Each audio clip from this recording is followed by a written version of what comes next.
tips to make your WordPress site look professional, part 1. One of my favorite ways to immediately add a more professional look to my websites is to add a site icon. This is an icon, sometimes called a favicon or a fav icon, that represents your brand, often a simplified version of your logo. This icon will show in visitors' browser tabs, as the icon when your site is saved as a bookmark, in search engine results, and as an app icon when saved to a browser or a phone as a shortcut. Here are 3 ways you can add your site icon onto your WordPress site. The first option you can do from the front end, but you do have to be logged in.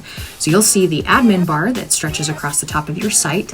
Go there to Customize, Site Identity, Site Icon, and you can upload your image from there. The second and third ways you have to do from the back end of the site. So log into your back end or your dashboard, go to Appearance, and then again, you'll go to Customize, Site Identity, and Site Icon.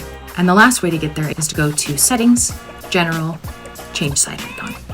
And that's it, a fast and easy way to make your site look more professional. Follow for more tips on building and managing your own website.